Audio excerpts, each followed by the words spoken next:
దేవుడు వాక్యం తెలియజేస్తుంది, ప్రతి విషయంలో దేవుణ్ణి స్తుతించండి. ఒక క్రైస్తవుని జీవితము ప్రతి దినము కృతజ్ఞతతో జీవించాల్సింది.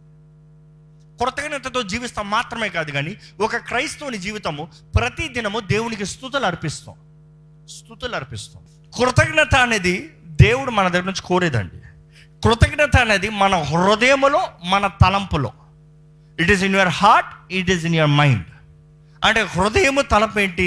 మన ఆత్మ ఎప్పుడు అంటది, దేవుని గణపరచు, దేవుని మహిమపరచు, దేవుని కొరకు ఏదైనా చెయ్యాలి, దేవుణ్ణి ఆరాధించాలి. కానీ మన మనసు ఏమంటది? టీవీ చూడు, షాపింగ్ చేయి, నిద్రపో, బయటికి వెళ్ళు, ఫ్రెండ్స్ తిరుగు, మాల్స్ తిరుగు, ఆలయంలో టైం వేస్ట్.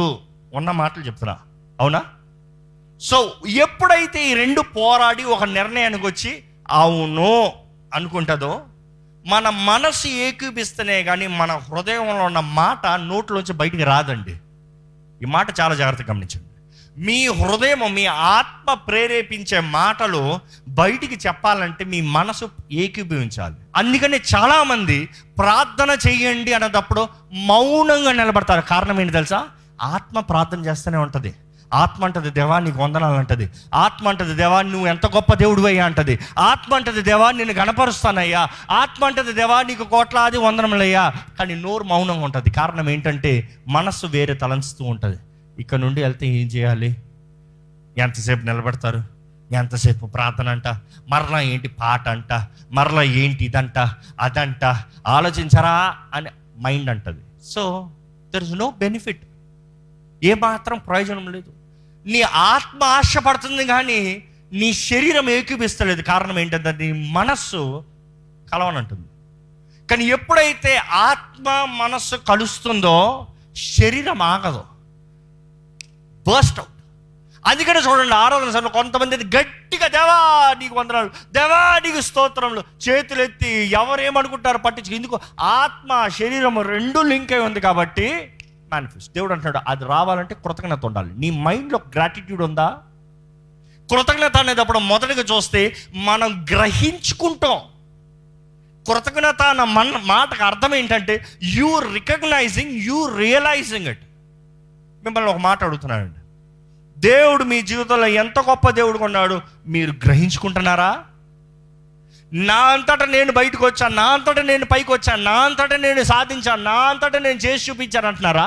లేకపోతే దేవా నాకు ఎన్ని తలుపులు తెరిచావయ్యా, ఎన్ని మార్గాలు సరళపరిచావయ్యా, ఎన్ని కొండలు ఎక్కించావయ్యా, ఎంతగా నీ ఆత్మ సహాయాన్ని నాకు ఇచ్చావు ప్రభువా, ఎంతగా నీ కృపను నాకు ఇచ్చావు దేవా అని చెప్పగలుగుతున్నారా? That is gratitude. దేవుడు నాకు తెలియజేస్తుంది, దేవుడు మన దగ్గర నుంచి కృతజ్ఞత ఎదురు చూస్తున్నాడంట.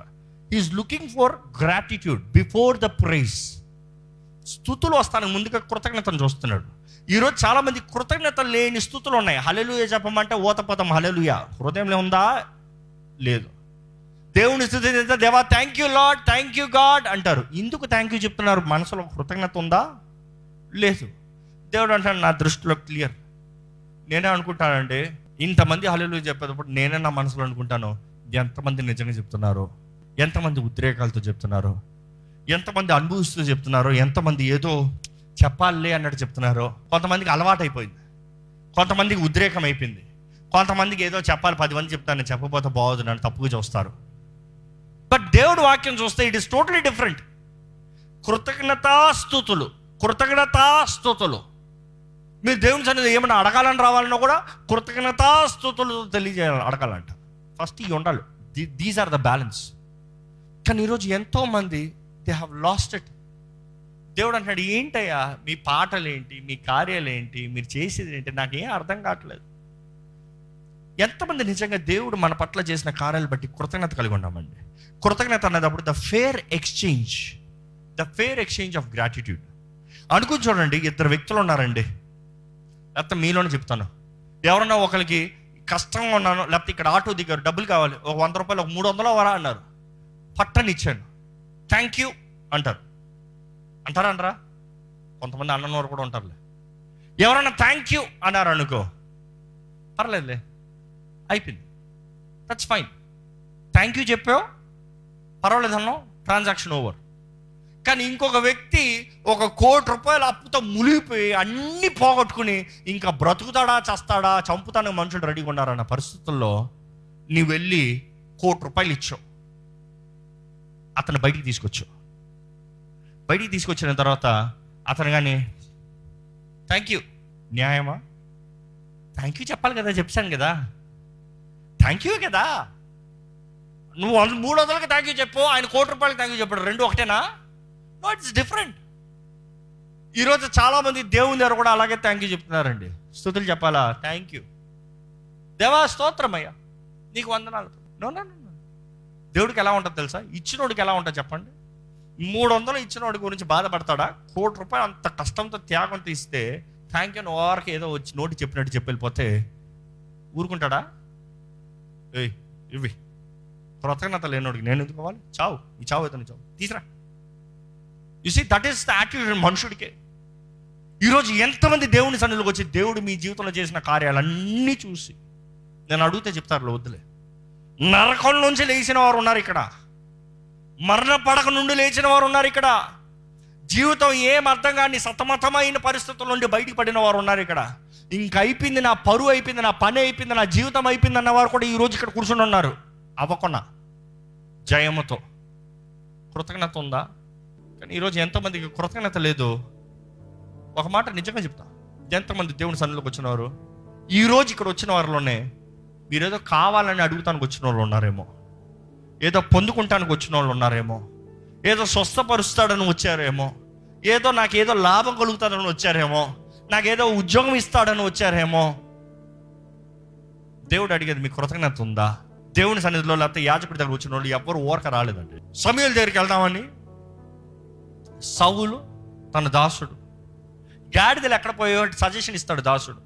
ఇక్కడ ఒక ప్రవక్త ఉన్నాడయ్యా, రామాలో ఒక ప్రవక్త ఉన్నాడయ్యా, ఆయన దగ్గరికి వెళ్తే మన గాడిదలు ఎక్కడ పోయో చెప్తాడయ్యా, దారి చూపిస్తాడయ్యా. ఇంకో మాట చెప్పాలంటే ఆ దాసుడు ప్రవచిస్తున్నాడు, అయ్యా తప్పిపోయింది గాడిదలు దారి చూపిస్తాడు. కానీ అక్కడ ప్రవచనకు అర్థం ఏంటంటే తప్పిపోయింది మనము, నీ జీవితము. ఏమవుతుందో అర్థం కావట్లేదు, ఎక్కడ ఉన్నావు అర్థం కావట్లే. ఏదో తండ్రి ఇంట్లో ఉన్నాను అనుకుంటున్నావు, గాడిదలు చూసుకుంటున్నావు అంటున్నావు, ఇండ్లు పళ్ళు చూసుకుంటున్నావు అనుకుంటున్నావు, అక్కడ నీ జీవితం ఎక్కడ పడుతుందో అర్థం కావట్లేదు. నీకు దారి చూపిస్తాడు, రా. ప్రవక్త ఉన్నాడు. ప్రవక్త దగ్గరికి వెళ్దామంటే సౌలు ఫస్ట్ క్వశ్చన్ వేస్తాడు, మన దగ్గర ఏముంది? ఏం లేకుండా ప్రవక్త దగ్గర వెళ్ళకూడదు, ఏమైనా తీసుకున్నాను, మన దగ్గర ఉన్న అయిపోయాయి కదా తీసుకున్నాడు. ఆయన అంటే దాసుడు చివరికి నా దగ్గర సిల్వర్ కాయిన్ ఉందయ్యా, సిల్వర్ ఉంది, 30 grams సిల్వర్ ఉంది, తీసుకుని వెళ్దాం. కానీ సాధారణ తీసుకుని వెళ్దాం, ఒట్టి చేతులతో వెళ్ళకూడదు. ఈరోజు దేవుడి సన్నిధిలోకి వచ్చిన మీరు ఒట్టి చేతులతో వస్తున్నారా? దేనితో వస్తున్నారు? మరలా నేను డబ్బుల గురించి మాట్లాడతాను. Don't link everything to money, it is the principle I'm talking.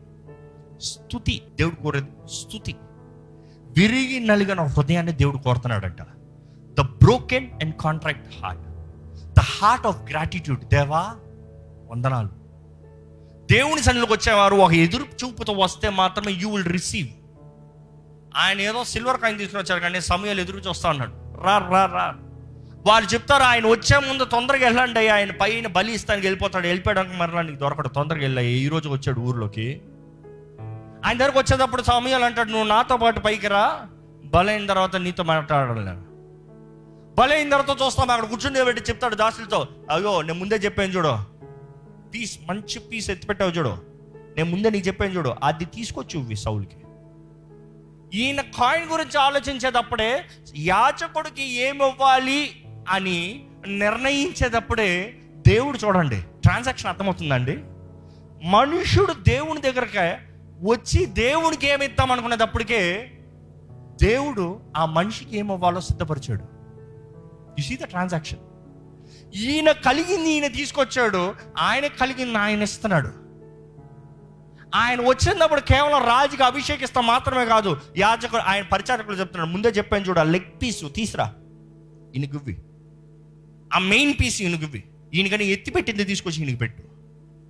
పెట్టిన తర్వాత ఏమంటారు తెలుసా, నీతో రాత్రంతా మాట్లాడుతుందా, తెల్లవారుజామున అయిన తర్వాత బయలుదేరి నీ దారిలో నువ్వు పో.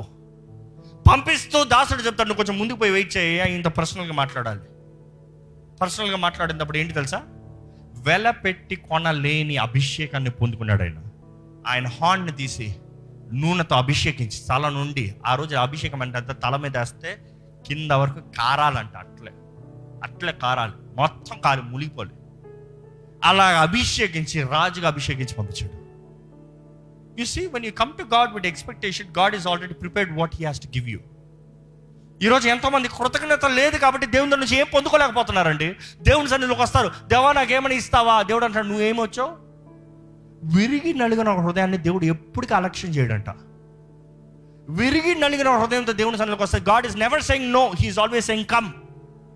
ఉందా? You're allowed. ఎక్కడ పెద్ద పెద్ద విఐపి పార్టీస్కి వెళ్ళేటప్పుడు చూడండి, ఏమంటారు? RSVP ఉండాలి అంటే ముందే ఆ ఇన్విటేషన్ ఉండాలి. ఇన్విటేషన్ చూపిస్తే లాట్కి వెళ్ళొచ్చు, ఇన్విటేషన్ లేదా లాట్కి వెళ్తాను. నువ్వు ఎవరైనా సరే, నీకు ఎవరు తెలిసినా సరే, నా పని అంటే ఇన్విటేషన్ ఉంటే లాట్కి పంపిస్తాం. దేవుని సన్నిధిలో కూడా you have a invitation. Invitation ఏంటంటే విరిగి నలిగిన హృదయం. It is brokenness to say God you are my help, God you can do things, God you are able. At the same time God I thank you, God I humble. అది విరిగి నలిగిన హృదయం. దానితో వస్తే మాత్రమే దేవుని దాని నుంచి ఏమైనా పొందుకుని వెళ్ళొచ్చండి. ఈరోజు మనుషుడు దేవుని స్తుతించమనేది మాటని విడిచిపెట్టి మనుషులు స్తుతించుకుంటారు. People like to tell more about themselves, celebrate themselves, talk about their capableness, talk about their efficiency, talk about their talents, talk about what they have done, what they can do. వారి సాధింపులు బట్టి, నేను ఎవరిని తెలుసా, నాకేమొచ్చిందో తెలుసా, నేను ఏం చేయగలను తెలుసా, నేను ఏం చేశాను తెలుసా, నాకు ఎంత ఉందో తెలుసా. దేవుడు అన్నాడు, ఈ వెర్రివాడా, నీ ఎన్ని రాత్రికి చేస్తే ఎవరే అవుతాయి. It's not about what you have, what I have given, you talk about it, then I will praise you more. I praise you more. దేవుని వాటిలో చూస్తానండి. కీర్తనల్లో చూస్తే, కీర్తనలు అనేటప్పుడు ఎన్ని కీర్తనలు ఉన్నాయి తెలిసిన వారు గట్టిగా చెప్పండి ఒకసారి. ఎన్ని? కొంచెం గట్టిగా చెప్తే పక్కన తెలియని వాళ్ళు తెలుసుకుంటారు. అందుకని ఇంతవరకు వాక్యం చదవని వాళ్ళు ఇంతమంది ఉన్నారని అర్థమవుతుంది. వాక్యం చదవాలి, అనుదినం వాక్యం చదవాలి, కుటుంబంలో వాక్యం చదవాలి, వ్యక్తిగతంగా వాక్యం చదవాలి, కుటుంబ ప్రార్థనలో వాక్యం చదవాలి, దేవుని వాక్యము పెంచాలి, సరైన వాక్య ఆహారాన్ని పెంచాలి, పోషించాలి. ఒక రోజు వస్తుంది వాక్యం చేతుల్లోంచి తీయబడుతుంది. హృదయంలో ఉంటే మాత్రమే ఉంటుంది, లేకపోతే ఉండదు. It is possible. ఒకరన్నారు ఈ మాట్లాడంటారు, బైబిల్ తీసేస్తే ఏంటండి, చేతిలో బైబిల్ అయితే మొబైల్ యాప్లు ఉన్నాయి కదా, ఆల్రెడీ చైనాలో చేశారు. ఇప్పుడు ఒక ఉదాహరణ, ఆండ్రాయిడ్ అనుకో, ఆండ్రాయిడ్లో బేసిక్గానే ఇంప్లిమెంట్ చేస్తారు వాళ్ళు. నీ బైబిల్ కానీ, బైబిల్కి సంబంధించిన వాక్యాలు కానీ ఉంటే నీ ఫోన్ ఫార్మాట్ అయిపోతుంది. ఏం చేస్తావు? ఎక్కడ పెట్టుకుంటావు? ఎలా చేస్తావు? అంటే వాక్యాన్ని తుడిచివేయగలిగిన శక్తి అపవాదికి ఈ లోకంలో వాడు ఉన్నంతకాలం వాడు కుయిప్తనంతా వాడతాడు, కానీ హృదయంలో అంతా తుడచగలడా, ముట్టగలడా? దేవుని వాక్యం మన హృదయంలో చెక్కబడాలంటే you don't even know the principle, how can you live life? కీర్తనలు చూస్తే దేవుని కీర్తించేది, దేవునికి మహిమపరిచేది, దేవుని దగ్గర బాధ తెలియజేసేది, దేవుని గణపరిచేది. ప్రతి కీర్తన ఎంత బాధతో స్టార్ట్ అయినా సంతోషంతో ముగిస్తుంది, అంటే ఆయన మీద ఆధారపడే రీతిగా. కీర్తనలు మొత్తం చూస్తే 150 కీర్తనలు ఉన్నా కూడా 5 భాగాల్లో విభజించబడింది. 41 కీర్తన వరకు ఒక భాగము, ఈ 72 కీర్తన వరకు 72 వరకు ఒక భాగము, 89 వరకు ఒక భాగము, 106 వరకు ఒక భాగము, 150 వరకు ఒక భాగము, టోటల్ 5. ఈరోజు మన కీర్తనలో గ్రంథం అని చదువుతున్నా, గ్రంథం అనకూడదు దాన్ని. ఇట్ ఈస్ నాట్ ఎ గ్రంథం, it is actually Jewish poets. కీర్తనాకారుడు రాసిన పోయిట్స్ అయి, కవితలు, పద్యాలు, డిఫరెంట్ థింగ్స్. అది దేవుని సన్నిధిలో రాసిన పాటలు, ప్రార్థనలు, విజ్ఞాపనలు, మనవలు. అందుకనే ప్రార్థన రాని వరకు నేను ముఖ్యంగా ఇచ్చే సలహా ఏంటంటే, కీర్తనలు చదవండి. ఆ కీర్తనలు చదివి అది మీరు చేసే ప్రార్థనగా చేయండి. ఆ మాటను తీసి మరలా చేయండి. కీర్తనగా అంటాడు స్తుతి కృతజ్ఞత. ఈ మాట నేను చెప్తున్నానండి, మీ జీవితంలో మీరు ప్రతి సమయమందు దేవునికి కృతజ్ఞతాస్తుతులు అర్పించాలని దేవుని వాక్యం తెలియజేస్తుంది. అది దేవుని చిత్తం అంతా. ఎక్కడ ఆ మాట చూద్దాం, 1 తెస్సలోనికలు 5:18. ప్రతి విషయమునందు, ఏ విషయమో, మంచి విషయమనందు కాదు, లాభ విషయమందు కాదు, అనుకుంది జరిగినప్పుడు కాదు, ప్రతి విషయమందు కృతజ్ఞతాస్తుతులు చెల్లించుడి. ఈలాగు చేయుట యేసుక్రీస్తునందు మీ విషయంలో దేవుని చిత్తము. దేవుని చిత్తం ఏంటంటే మీరు ఆయన కృతజ్ఞతాస్తుతులు అర్పించాలంట. తండ్రి చిత్తం ఏంటంటే మీరు కృతజ్ఞతాస్తుతులు అర్పించాలంట. That is a clarity. తండ్రి ఎదురు చూస్తున్నాడు, యేసుక్రీస్తు ద్వారముగా మనం ఆయనకి కృతజ్ఞతాస్తుతులు అర్పించాలి. Through Jesus Christ you say thank you father. ఏ పరిస్థితి అన్న స్తుతులు, ఎక్కడ మీ జీవితంలో మీరు కష్ట పరిస్థితులు వెళ్ళచ్చు, ఆనంద పరిస్థితులు వెళ్ళచ్చు, స్తుతి మీకుందా? ఎక్కడ మీరు మనస్ఫూర్తిగా దేవా నా జీవితంలో నువ్వు చేస్తున్న ప్రతి దాన్ని బట్టి నీకు వందనాలని మనస్ఫూర్తిగా ఒక చిన్న ప్రార్థన చేయండి. ఇప్పుడే చేయండి, స్వరమెత్తి చేయండి. నువ్వు నా జీవితంలో చేసిన ప్రతి కార్యం బట్టి నీకు వందనములయ్యా. Give him thanks, give him thanks. Heartfully thanks. Don't think anything. Get your mind focused. Get your mind focused. Let your mouth speak.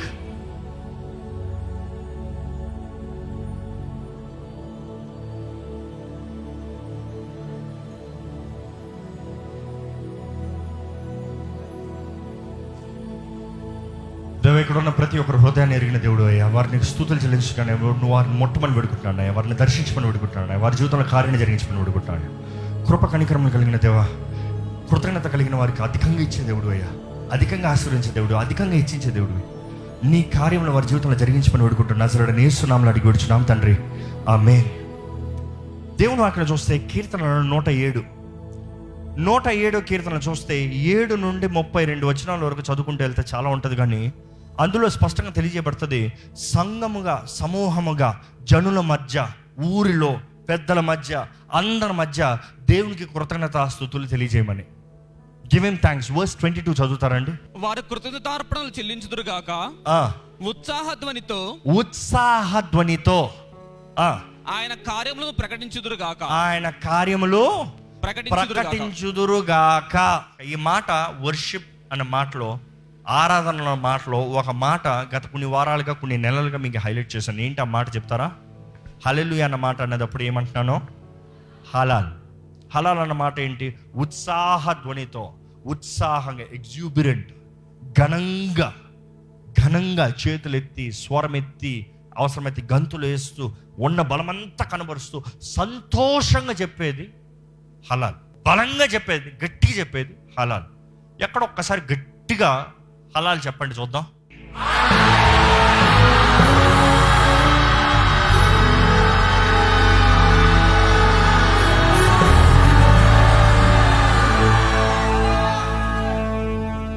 See, that is halal. It is సమూహంగా నిలబడి ఆయన కనపరుస్తాం.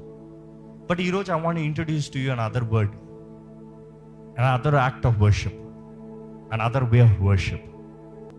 దేవుని వాక్యంలో తెలియజేయబడుతుంది, అన్ని సమయంలందు, అన్ని స్థితిగతులందు ఆయన స్తుతించాలి, కృతజ్ఞతాస్తుతులు అర్పించాలి.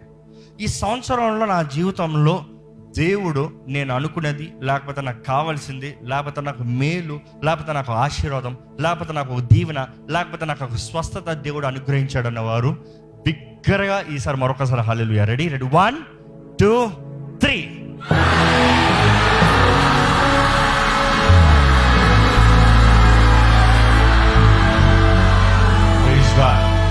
ఇంతమంది జీవితంలో దేవుడు మేలు చేశాడు, ఇంతమంది జీవితంలో దేవుడు లాభం జరిగించాడు, మంచి జరిగించాడు, ఈ సంవత్సరంలో ఆశీర్వదించాడు. ఎంత ఆశీర్వదించబడిన వారు మనం ఒకసారి చప్పట్లు కూడా దేవుని మహిమపడతామా? వా, దేవునికి మహిమ. This is also the act of hallel when you clap. Praise God. ఇప్పుడు ఇంకొక ప్రశ్న. ఈ సంవత్సరంలో నేను ప్రార్థించింది జరగలేదు, నాకు కావాల్సింది పొందుకోలేదు, నాకు నష్టం వచ్చింది, నాకు కష్టం వచ్చింది, నాకు బాధ కలిగింది, నన్ను ఇంకా బాధలో ఉన్నాను, నా కుటుంబంలో సమాధానం లేదు, నీ ఇబ్బందుల్లో ఉన్నాను అన్నవారు ఉంటే ఏమనుకోకుండా చేతులు ఎత్తారా అండి? So many. మీరు ఒక్కసారి బిగ్గరగా హల్లెలూయా చెప్తారు దేవునికి.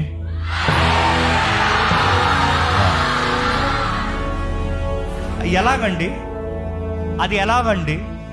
అన్నీ చేశాడు కాబట్టి దేవుని స్తుతిస్తాం, కానీ అన్నీ చేయకపోతే ఎలా స్తుతిస్తాము? అది లోక మనసు. లోకంలో ఉంటుంది ఏంటంటే, నాకు కలిగితే నువ్వు గొప్ప అంట, నాకు చేయలేదా నువ్వు గొప్ప కాదంట. చాలామంది దేవుని సన్నిధిలోకి వచ్చేవాడు అలాగ వస్తారు. నా ప్రార్థనకు జవాబిస్తే నువ్వు దేవుడివి, నువ్వు దేవుడు అయితే నన్ను ఎగ్జామ్లో పాస్ చేయి. అస్సలు చేయడు. ఎందుకు తెలుసా? నువ్వు నమ్మినా నమ్మకపోయినా నేను దేవుడిని అయ్యా, నేను మారను. I'm what I'm. నువ్వు తిన్నగా బుద్ధి తెచ్చుకుని దెబ్బ పొంది, దేవా నాకు గతి లేదయ్యా, నువ్వేనయ్యా గతి, ప్లీజ్ అయ్యా అనరా, అప్పుడు చేస్తా. ఎప్పుడు దేవుణ్ణి నువ్వు దేవుడు అయితే అన్న మాట తీయకండి. రోషం కలుగుతుంది దేవునికి. దేవుణ్ణి అయితే ఏంటి, నేను లేకపోతే అసలు నువ్వు లేవు, నువ్వు ఉన్నావంటేనే నేను ఉన్నానన్న అర్థం. ఈరోజు మనుషులకు అర్థం కావట్లే. కానీ ఈ పరిస్థితులు ఉన్నప్పుడు కూడా దేవుడు అంటున్నాడు, నీకు కావాల్సింది జరగలేదా, yet I'm still God, praise him, praise him. నేను ఇంకా దేవుణ్ణి అయ్యన్నా, నువ్వు స్తుతించాలి. ఈరోజు మీకు ఏమి అవకాశమో రీజన్ లేదేమో, ఏం జరిగిందని స్తుతించాలి అక్కర్ల, ఊపిరి ఉందా, స్తుతించాలి. I don't know if you're going to do halal because you are thankful, or I don't know if you are just broken, scattered, yet you will say, God, you are under control. నేనేమై ఉన్నా నిన్ను బట్టి అయ్యా, నువ్వే ఇచ్చావు, నువ్వే తీసుకో. నీకే ఘనత, నీకే మహిమ, నీకే స్తుతులు, నీకే కృతజ్ఞత స్తుతులు దేవా. చెల్లించగలుగుతారా అండి? ఎక్కడ ఈ సమయంలో ఆయనకి స్తుతులు చెప్తామండి? నోరు తెరిచి స్తుతులు చెప్తామా? సంఘముతో పాటు స్తుతులు చెప్పమని చెప్తాం కదా, సమూహంగా కూడి దేవుని స్తుతించమని తెలియజేస్తుంది కదా వాక్యము. అన్ని సమయంలో అన్ని విషయాలు బట్టి వందనాలు చెప్తామా? Just give him thanks, just tell him thanks. హృదయంలో కృతజ్ఞత ఉంటే నోటితో స్తుతులు చెప్పండి. హృదయంలో కృతజ్ఞత లేకుండా నోటితో ఎన్ని స్తుతులు చెప్పినా వ్యర్థమేనండి. దేవుడు హృదయాన్ని చూసి దాన్ని తగినట్టుగా పరీక్షించి ప్రతిఫలాన్ని ఇచ్చే దేవుడు. మన హృదయం ఎలాగుందో చూస్తున్న దేవుడు. హృదయపూర్వకంగా, హృదయంలో నుండి మనస్ఫూర్తిగా స్తుతులు చెప్దామా? మన దేవుడు స్తుతుల మధ్య సంచరిస్తాడంట, స్తుతుల పైన ఆసీనుడు అవుతాడంట. స్తుతులు ఎక్కడ ఉన్నాయో దీవెనలు వస్తాయంట. స్తుతులు పైకి వెళ్తా ఉంటే దేవుడు దీవెనల కింద కుమ్మరిస్తాడంట. It is your praise that can change your life situation. ఏ పరిస్థితి అయినా కూడా నీవు స్తుతించగలిగితే చాలు. యోబు తన బూడిదలో ఉన్న కూడా విశ్వాసంతో దేవుని మహిమపరిచాడు, దేవుడు కనపరిచాడు, దేవుడి మీద ఆధారపడాడు, దేవుడికి కృతజ్ఞతాస్తుతులు తెలియజేశాడు. He worshipped God where ever he was. ఎప్పుడైతే దేవుడు తనని పరీక్షిస్తూ ముగించాడో, రెండంతల ఆశీర్వాదం, రెండంతల ఆశీర్వాదం. ప్రపంచంలో గొప్ప వ్యక్తి, రెండంతల గొప్ప వ్యక్తి అయ్యాడు. ఎవరు ఆయనకు సాటే లేడు. ఇంకా ప్రపంచంలో అంత గొప్ప వ్యక్తిగా మార్చబడ్డాడు యోబు. He had the most of everything. The simple key was thanks giving. సులభమైనది కృతజ్ఞత అండి. స్తుతి, కృతజ్ఞత, స్తుతి, కృతజ్ఞత. కృతజ్ఞతాస్తుతులు దేవుని చెల్లించమని దేవుడు నాకు తెలియజేస్తుంది కదా. Just praise him, praise him with all that you have. ప్రతి ఒక్కరు దేవుని స్తుతించాలండి ఈ సమయంలో. Not to be quiet, not to be quiet. మీ మనసుల్ని క్రయీకరించాలి. You have to take focus. కృతజ్ఞత ఉందా? హృదయంలో కృతజ్ఞత ఉందా? కృతజ్ఞత లేకపోతే ఒక్కసారి ఆయన చేసిన కార్యాలను తలంచి చూడండి, ఆయన తప్పించిన విధానాన్ని తలంచి చూడండి, ఆయన ఇచ్చిన ఆశీర్వాదాలను తలంచి చూడండి, ఆయన దీవెనలను తలంచి చూడండి, ఆయన తెరిచిన తలుపులను తలంచి చూడండి, ఆయన ఇచ్చిస్తున్న మార్గాల్ని తలంచి చూడండి, ఆయన జరిగిస్తున్న కార్యాలను తలంచి చూడండి. See all that he has done. కృతజ్ఞత ఆటోమేటిక్గా కలుగుతుందండి. ఎన్నిసార్లు మీకు కుదరలేదన్నారు, ఎన్నిసార్లు మరణ పడకెళ్ళారు. ఈ సంవత్సరమే కుదరని సమయంలో మరణ పడక నుండి దేవుడు లేపలేదా మిమ్మల్ని? జీవాన్ని అవ్వలేదా? ఆయన ఊపిరిని అవ్వలేదా? ఆయన మహిమత నింపలేదా? స్తుతులు చెల్లించండి. Give him thanks. నీకు వందనములయ్యా, ఎస్ఐ నీకు వందనములేసయ్యా. ఎంత కృతజ్ఞత హీనుడిగా నేను ఉన్నానయ్యా. నా స్వార్థం కొరకు, నా అహం కొరకు, నా గర్వం కొరకు నేను జీవించాను, క్షమించయ్యా. I come myself into your hands, humbling myself. నన్ను నేను తగ్గించుకుంటూ నీ సన్నిధిలోకి వస్తున్నాను ప్రభా. నన్ను ముట్టయ్యా, నన్ను అంగీకరించు ప్రభా, నా స్తుతిని అంగీకరించయ్యా. ఇదిగో నా ఆత్మ, శరీరం, మనసు నీ చేతులకు సమర్పిస్తున్నానయ్యా. నీవు దేవుడివి, నీవు ప్రభుడివి, నువ్వు సమస్తం ఏలే అధిపతివయ్యా. నీవు సర్వజ్ఞానివి, నీకు తెలియకుండా ఏది జరగలేదయ్యా. నిన్ను స్తుతిస్తున్నాను. సనగనయ్యా, సని ఇశ్రాయేలీయులు నాశనం అయ్యారయ్యా. స్తుతి, స్తుతి, స్తుతి, నా నోటి నుండి స్తుతి. Give him thanks, give him thanks, give him glory, give him honour. జ్ఞాపకం చేసుకోండి, యోబుని మొడతానికి అపవాదికి దేవుని దగ్గర నుంచి పర్మిషన్ కావాల్సి వచ్చింది. Remember one thing, anybody who has to take permission is never the true in-charge. The in-charge was God. ఆయన అనుమతి లేకుండా ఏది జరగడం వల్ల He will do what it takes to restore your life. He will do what it takes to resurrect your life. He can give life even if you have death, if you have gratitude. కృతజ్ఞతతో నువ్వు మరణించినా కూడా నేను లేపగలిగిన దేవుడు అండి, విడిచిపెట్టే దేవుడు కాదు. కుళ్ళి పట్టనోడు, షియోలో నీతిమంతుల శరీరాన్ని ఆయన కుళ్ళి పట్టనోడు, ఆయన లేవనైతే దేవుడు. He will bring it back to resurrection. యేసు ప్రభు అన్నాడు, I'm the resurrection, I'm the life. మీ జీవితంలో అయిపోయిందన్న కార్యాలు కూడా మరలా లేపగలిగిన దేవుడు. ఇంకా చచ్చిపోయిన కార్యాలు కూడా మరలా లేపగలిగిన దేవుడు. ఇంకా పోయింది, అవకాశాలు పోయిందన్న దాన్ని కూడా దేవుడు మరలా లేపగలిగిన దేవుడు. మీరు ఇంకా నాకు పోయిందే అని ఏడుస్తారేమో, స్తుతించండి. దేవా, నీ సమయంలో నువ్వు సమస్తం సమకూర్చి జరిగించే దేవుడు అయ్యా. నువ్వు నీ సమయంలో నాకు సమస్తం తిరిగి అనుగ్రహించే దేవుడు అయ్యా. నా జీవితంలో గొప్ప మేలైన కార్యాలు జరిగించే దేవుడు అయ్యా. నీవు సర్వశక్తిమంతుడు, నువ్వు ఎలియోన్ అయ్యా. You are the uttermost highest God, Lord. There is no more bigger than you, no one bigger than you, Lord. నీకు సాటి ఎవరు లేరయ్యా. నువ్వు సర్వశక్తిమంతుడు ఓ ప్రభా. నిన్నే స్తుతిస్తున్నాను, నిన్నే మహిమపరుస్తున్నాను, నిన్నే గణపరుస్తున్నాను దేవా. నిన్నే గణపరుస్తున్నానయ్యా, నిన్నే గణపరుస్తున్నానయ్యా. నీకే వందనములు, నీకే వందనములు, నీకే స్తోత్రము. పరిశుద్ధ ప్రేమ తండ్రి, నీకు వందనాలయ్యా. నువ్వు చేసిన కార్యాలు వివరిస్తానికి మాకు చాలా ప్రభా. నిన్ను స్తుతించగలిగితే అది ఆపాలని ఎంతో ప్రయత్నం చేస్తున్నాడు. కానీ స్తుతి కృతజ్ఞత హృదయాన్ని మాకు దయచేయమని పెడుకుంటున్నాం ప్రభా. Give a heart of thanks Lord, gratitude. Give a heart of praise. Give a heart of humbleness. Give a heart that can exalt you Lord. Give a heart that can say thank you Lord. దేవా, ఈరోజు నీ కృప లేకపోతే మేము లేము ప్రభా. నీ కృప నిరంతరం ఉంటుంది కదా ప్రభా. నీ కృప నిరంతరం ఉంటుంది కదా. నేను నమ్ముతున్నానయ్యా, మేము నమ్ముతున్నామయ్యా. నీ కృప మాకు చాలు ప్రభా. నీ కృప, నీ తోడు, నీ కనికరం మాకు చాలు ప్రభా. ఈరోజు ఇక్కడ ఉన్న ప్రతి ఒక్కరిని నువ్వు చూస్తున్న దేవుడు, మొట్టమొదటి పెడుకుంటున్నానయ్యా. వారి స్తుతే వారి స్థితిని మార్చాలయ్యా. వారి స్తుతే వారికి ఆశీర్వాదాలను తీసుకుని రావాలయ్యా. వారి జీవితంలో నమ్మకంగా నీకు ఉండడానికి సాయించండి. మనస్ఫూర్తిగా నిన్ను సేవించే భాగ్యాన్ని దయచే ప్రభా. మనస్ఫూర్తిగా నేను స్తుతించే భాగ్యాన్ని దయచే ప్రభా. నీ సన్నిధిలో తగ్గించుకుని, మా జీవితంలో తగ్గించుకుని, మా ప్రతి విషయంలో తగ్గించుకుని నిన్ను హెచ్చించే వారిగా మమ్మల్ని చేయి ప్రభా.